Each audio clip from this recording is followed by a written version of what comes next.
are you? I'm gonna fix this because it is so glary here. Just 1 second. 1 second here. I'm gonna put this up here. Okay, now I can see better. I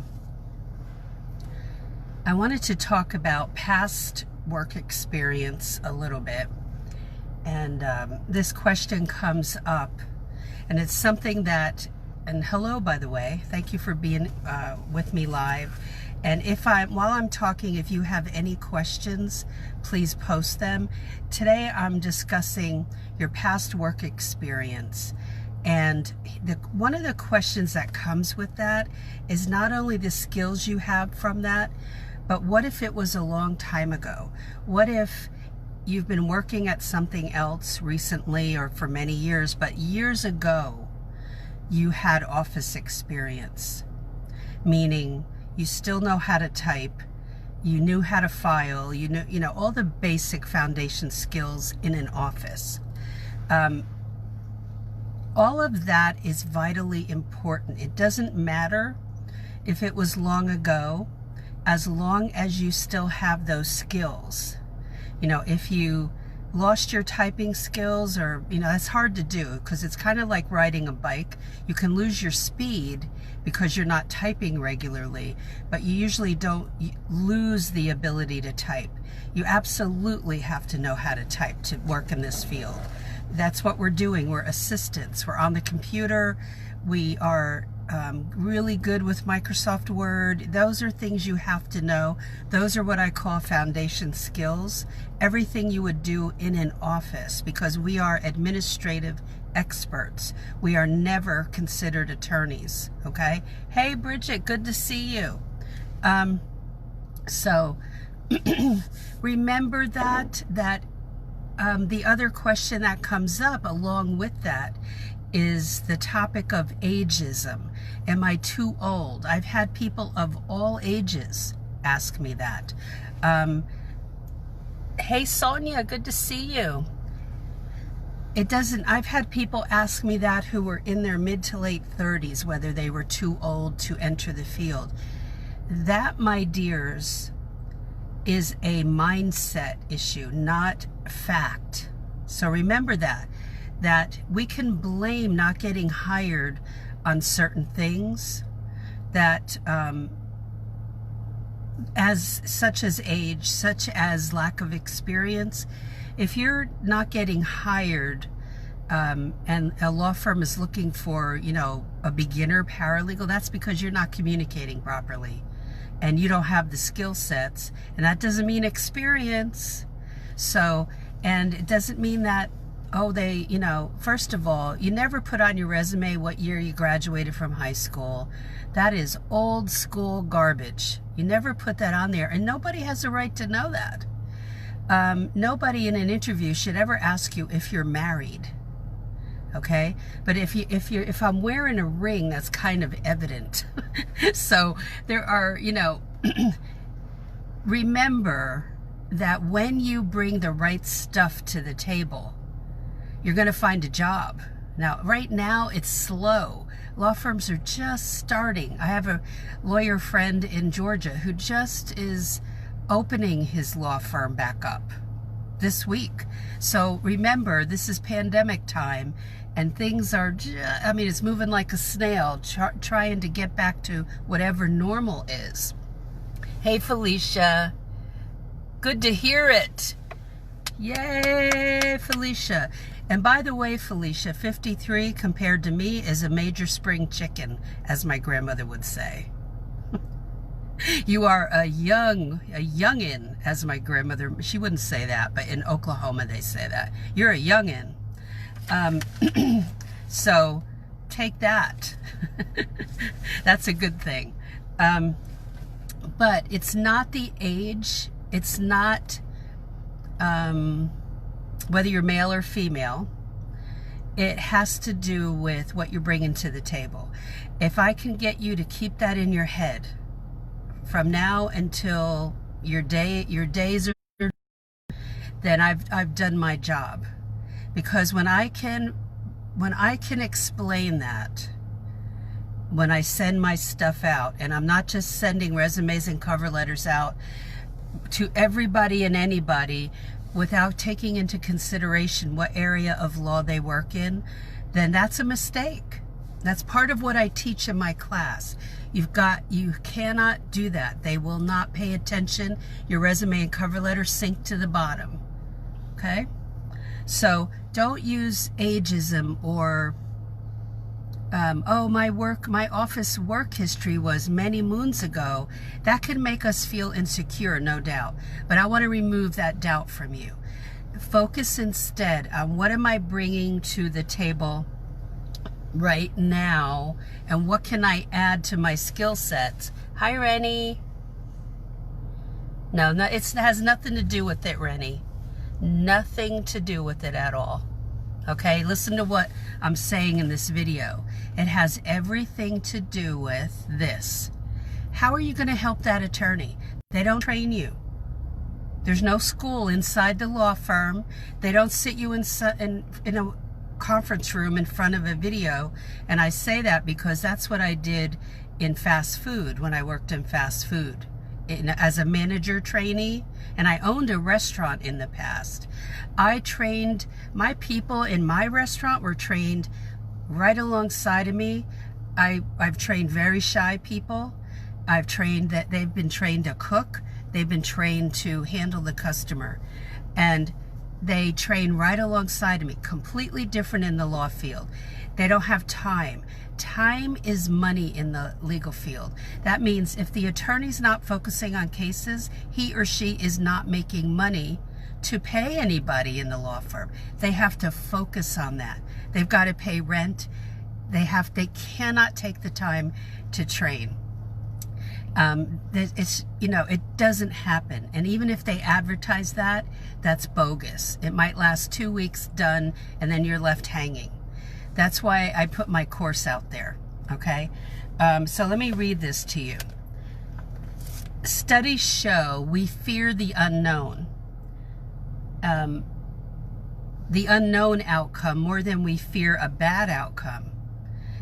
But this does not have to be an unknown. This can be known. The more you research areas of law, you are teaching yourself what to do as a paralegal. So if you're banking or you're hoping that you're going to go in there and they're going to show you the way, they will not. So see, that's why you've got to prove what you know, what you're bringing to the table. When I say bringing to the table, what are you going to offer them that you know how to do in order to assist them every day in a practical way? Let me tell you, schools don't teach this. Neither does the certificate program, okay? Yeah, you're fine, Rennie. Don't ever think that sometimes we put up these barriers ourselves, or somebody else has put them up for us and saying, oh, you're too old for that, or oh, that experience was a long time ago, your office experience, how could that have any value now? Well, let me tell you, I'm of the age where I learned how to do steno. And some of you might not even know, you're too young to know what that is. But I can literally take phone messages, I can take conversations down in steno. And it's just that special, it looks like Egyptian hieroglyphics, but it's a special note-taking ability that isn't really taught that much anymore. I don't think it's offered anymore. I'm not saying you have to take that. I'm saying I'm from, the time when we did that, and attorneys would say to me, we would have a conversation in an interview, and I have to be a salesman for my skills. Okay? That's what you do in an interview. You can't just sit there and have it be a one-way interview.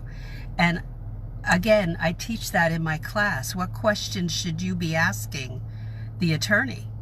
Because you have to protect yourself and make sure you're getting into the right place. It's not just about them. I'm on your side.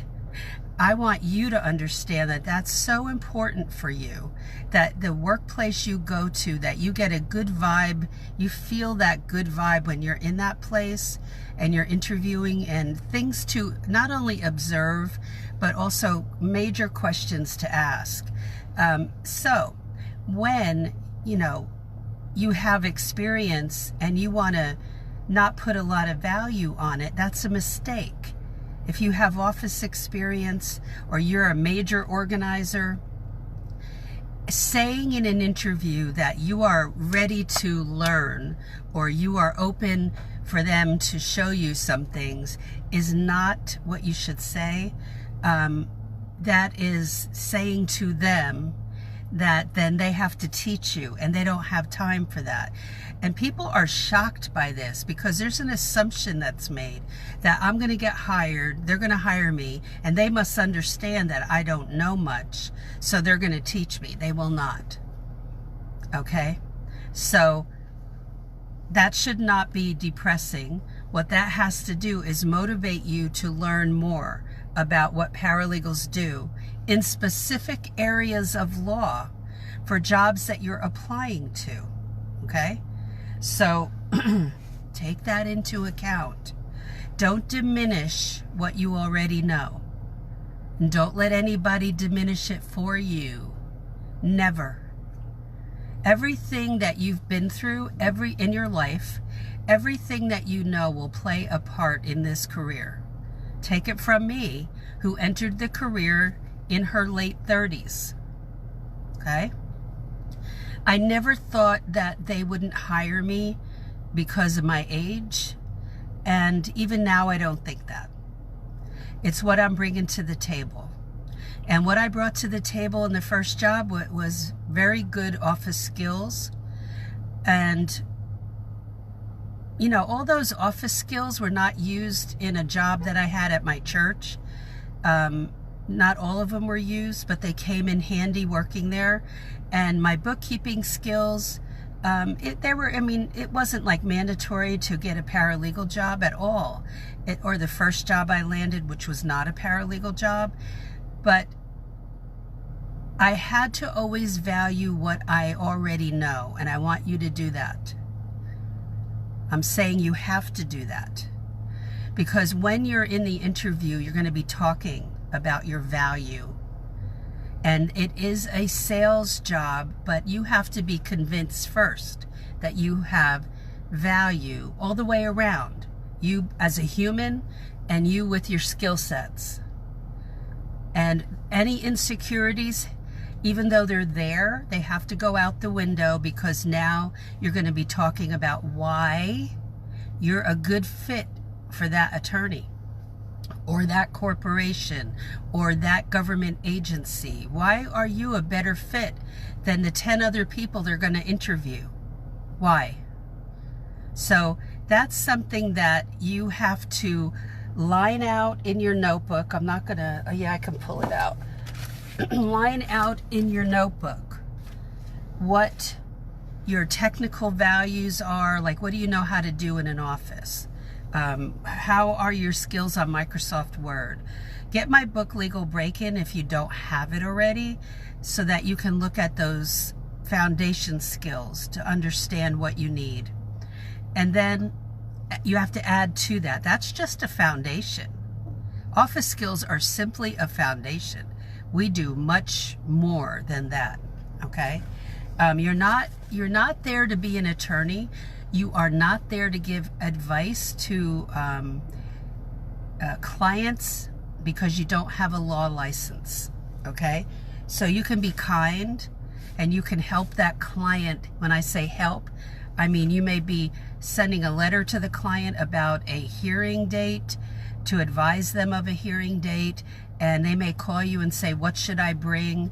Those things you will understand what to do. But you can't, if they start asking you questions about what's going to happen if we don't win this lawsuit, or what's going to happen with this, and they go into stuff that the attorney must advise them on. You have to, in your head, see a red flag and say, I'm sorry, but the attorney would have to talk to you about that. So you cannot help, quote unquote, in that way. Okay, if that's a desire of yours, you need to go to law school and then be licensed. But so remember that you have to be sure to not answer those types of questions. You know, when I was in an interview with an attorney, I would make sure that I said I never cross the line and try to give legal advice. I never do that. I know my place. And that would take all the doubt or fear out of their minds. You know, so that's not something we're allowed to do. But the main part of this video today, the main thrust of this video, is for you not to let the barrier of ageism or lack of recent office skill sets stop you from moving forward. And you know, sometimes those barriers can be our own excuse not to go after something because it's based in fear of the unknown. As I read here, studies have shown we fear an unknown outcome more than we fear a bad outcome. But in order to try something new, we have to overcome the fear of the unknown. And that's, you're stepping into somewhat of the unknown, but the more that you research and the more that you learn about what paralegals do in specific areas of law, then your confidence will rise. And yes, you have to put the work in to do that. And if you're not researching on Google, why not? Why not? That's the question you have to ask yourself. Because for those who are not taking the time to research, then that's a bigger question of why aren't you? Because that means there's no real interest. Yeah, sad to say, but if you're not putting the work in, you're not really interested. So that's a why question for you as to why you're saying you want to be a paralegal when you're not putting the work in to learn what every paralegal does. Not every paralegal, but what paralegals do in different areas of law. It's not all the same. Okay? It's very diverse. So, is there part of this journey that you feel is out of your reach? Right? That's a mindset issue. Number 2, what goal can you set for today that can bring you closer to what you want to do?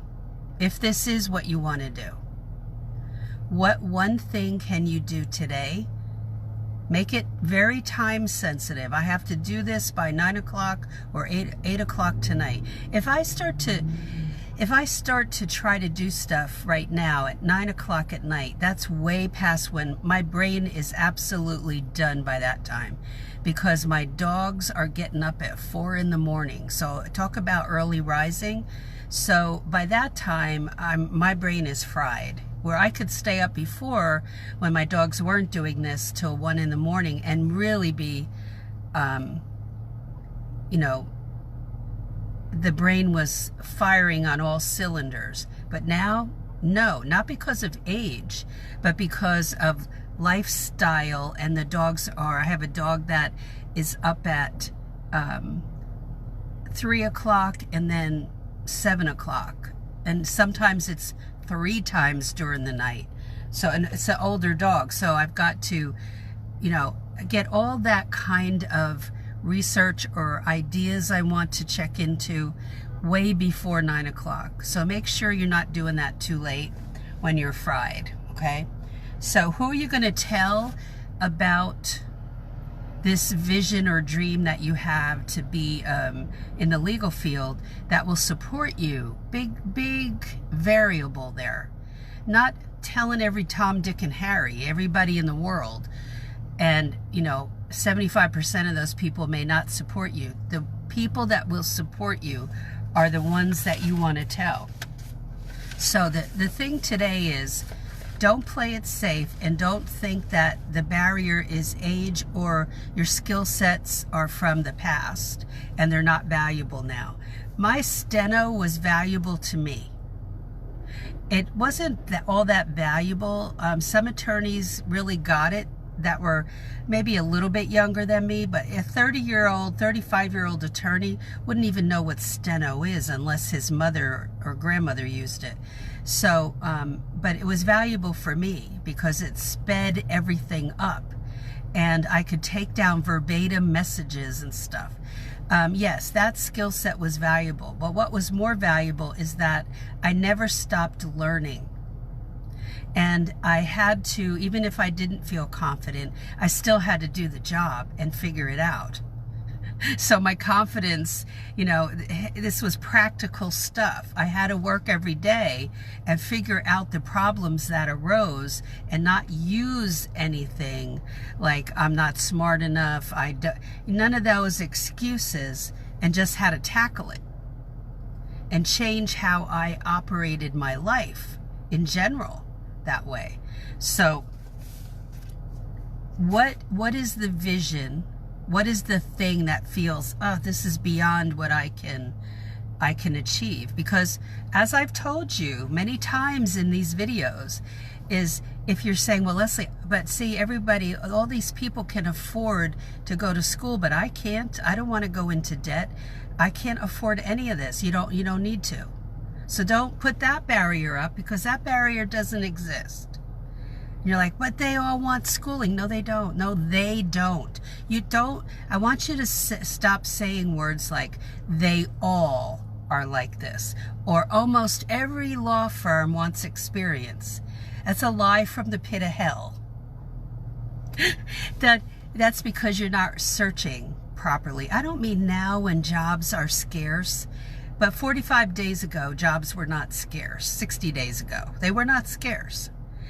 And they were not all asking for experience. That's because you don't know how to search properly. So don't take those words out of your vocabulary when you say they all are like this, or almost all. That's taken in every law firm in your area saying they're all like this. That's bogus. Bogus.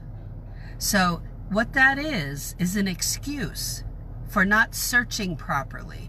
So remove it from your mindset. Remove it. When you make a mistake in a law firm, you've got to own up to it. You can't go, well, if this had not happened. You have to own up to it and fix it. And so there are none of the, being an excuse, the master of ceremonies, the master of excuses is not going to work. And that plays into, everybody wants experience. No, they do not. Everybody wants to hire people who are 30 to 45. No, they don't. What else? My skills are from many, many moons ago. Now, listen, many people have said that to me. Are they still valuable? Are they valuable to you? That's the question. Are you still able to type? Can you up your game in Microsoft Word? Of course you can. Can you improve your typing? Undoubtedly you can.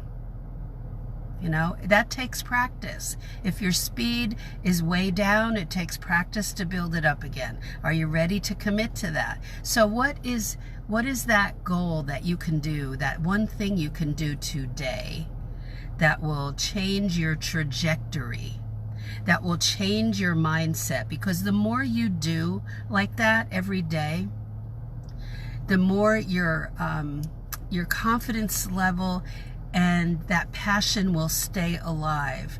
But if you're dead in the water for a week or a month or 2 months, it's hard to get that momentum going again. And so don't let it be a sleeping vision, or a sleeping, a dead in the water dream, because you let some things become barriers in your mind when they're not even barriers. They're make-believe barriers, but you just found out right now that they're make-believe, okay? So now those barriers, I've just stripped out about 3 or 4 barriers for you. So today's the day to start going forward and stop using that to keep you stuck. Because the question is, why are you using those things? That's the deeper question, to keep yourself stuck. In your heart of hearts, you already know that some of that isn't real, but you've used it to keep yourself stuck so that you didn't have to face the unknown. Because the fear of the unknown to some people is worse than the fear of a bad outcome. Okay, so remember that hey, it's okay that you went through that journey. Now it's time to switch up your journey and start moving forward in spite of the pandemic. Boy, this is a great time to prepare. This is a great time to prepare. And no, watch some of my other videos. I have no idea. Oh, watch a couple of my videos in the Paralegal Subscriber Hub. If you scroll down, you'll see a link. It says Paralegal Free Goodies, and you'll see a scale, the scales of justice on that picture. Go to the hub, sign up, and there's a couple videos in there about the pandemic related to the paralegal field. There's a video in there about the 4 hot areas of law to focus on. There's actually 5 or more that I think will be hot for the next 18 or so months or longer because of the pandemic. So look at those videos in the hub. Okay, so go down and look for that free paralegal goodies, sign up, and then go inside the hub. And there's questions there you can answer if you want to. Nothing's mandatory, but there's free PDFs in there you can look at, okay? And if you can join us in the Paralegal Inner Circle class, you can join now, or you can wait till registration officially opens on the 15th. But people are joining now. And come join us, okay, and learn how this career operates from a paralegal who knows after 30 years in the biz, okay? Let me see if you are asking, oh, I'm reading your other comments. It's funny, Facebook was not moving them. Let's see. Rennie says, I've been a teacher for 15 years and I have an opportunity to work for the DA's office with juveniles. I'm just nervous because this is absolutely all new to me. Sorry, my eyes are going kaplooey. But I am very excited and interested in all. Let me see.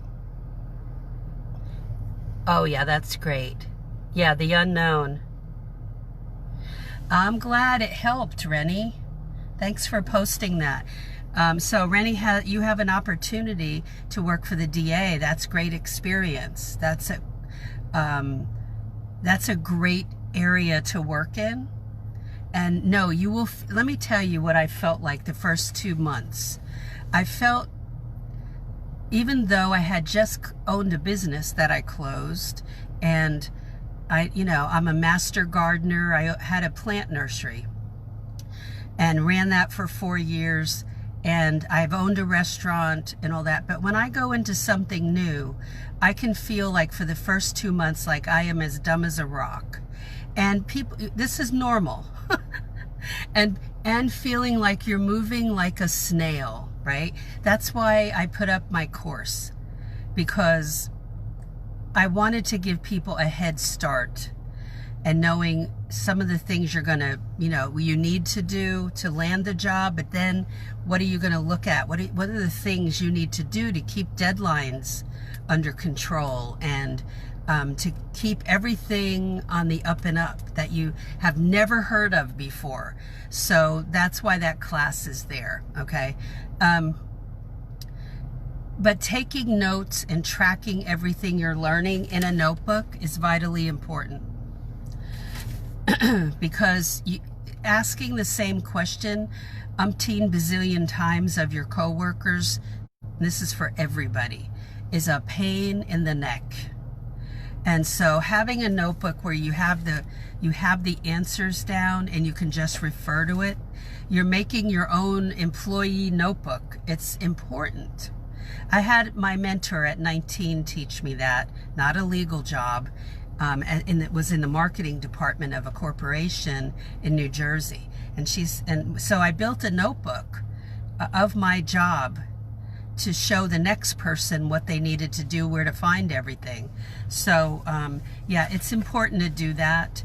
But I felt like some of my other people that have been my students have said, I felt like a snail. That's exactly what I felt like. I said, yeah, it's normal. But after 6 months to a year, there's a lot to learn, and that's why it takes that long. 6 months to a year, and you're really writing everything down. You're not, the overwhelm is there for the first 2 months. It's a given because it's a new area. So, and it's the unknown for sure, but it doesn't have to be. That's what I want to, that's why when my students come in, I want them to not have that feeling of the unknown as much as they did when they first started my course, because I want them to be able to have a feeling for what paralegals do, being taught by a paralegal, not by an attorney, because attorneys don't manage the day-to-day. You know, they're doing other things. That's why we're there, to manage everything administratively. So I'm glad this was helpful today. And playing it safe is one thing, but stretching ourselves is important. And you don't play it safe when you jump into the legal field. But it's not like jumping into a pool of sharks. I'll use a term my grandmother used, for crying out loud. It's not like that. But you have to have a lot of things in place so that you feel like you have a handle on what you're doing. And that's what people are afraid of. That's one of the other fears people express to me, mostly privately, that when people come into my paralegal break-in group, I ask questions they have to answer in order to come in. And one of the greatest fears is I will feel like I won't know what I'm doing. And in my class, that's what I try to remove, because I didn't have that in my first jobs, but I had an attorney who did take me under his wing. And I had a paralegal there who was very kind, but I can't say that's the norm, because people are super busy. So I had to learn to streamline things on my own, but I had to, run it by the attorney. And I ended up working for him in my third job again when he was on his own in his own law firm. So we just meshed as people and work ethic. So you never know. Just putting in an incredible amount of effort will pay off beforehand and during. So remember that everybody is on level playing ground when they enter this field. And we all felt the same way. All felt the same way. So don't feel like you're an island and you're the only one who has felt like a snail, who has felt like their brain cells weren't clicking in, or this was beyond them. It comes to you piece by piece, but keeping track of what you're learning as you go is very important, so that you're not recreating the wheel and confusing yourself in the process. See? So it's got to be very organized. Your learning has to be. And I'm a spontaneous type of personality. So I had to, in order to feel like I was progressing, I had to start doing this. Writing down my skill sets. Okay, what have I learned to do? What documents have I learned to create? I started writing all that down. Even as I was doing them, I had my own little notebook, okay? All right, so guys, I've got to go to the paralegal break-in group and do a similar video over there for those guys, but I wanted you to hear from me first. So have a great day today. Enjoy your Friday. Have a great weekend. I'm probably going to do a couple more videos over the weekend, because I had my elderly uncle had a heart attack. and he's in Florida where I am, but on 3 hours away. And all of my cousins and their kids they flew down, so we were more worried about that this week. And he's coming home today, and they put 2 stents in his heart, so his arteries. So for an 87-year-old, he is tough. And you know, that's what it had me rightfully distracted this week. So I will do more videos this weekend. And but in the meantime, any questions or comments that you have, things that you're worried about, you're concerned with, this page is safe for you as total newbies, people who've never been in the legal field, to ask. Okay? And that's how I've built this page. It's for you who are not in the legal field. And if you want to join the Paralegal Break-In group, feel free to, if you've never worked in the legal field. Okay, that's who that group is for. And look through the feed today. There's some good stuff there for you. But join the Paralegal Subscriber Hub that I talked about earlier. You'll benefit from that. Let me read this to you from one of my favorite coaches. And she's been a coach to me on paper. When you stretch outside your comfort zone, don't be surprised when you feel uncomfortable. The longer you stay in the new zone, the more comfortable you will become. Okay? And that's by Valerie Burton. So remember that. Hang on to that and put the work in. All right? So have a great one. Thanks for your comments and your questions. I appreciate you all. Best wishes, Rennie. Yay, Rennie. And go for it, girl. And keep me posted on how you're doing, Rennie. And any questions, comments, though, post them. Okay, that's what I'm here for. And I will talk to you probably in tomorrow's video. Okay, bye.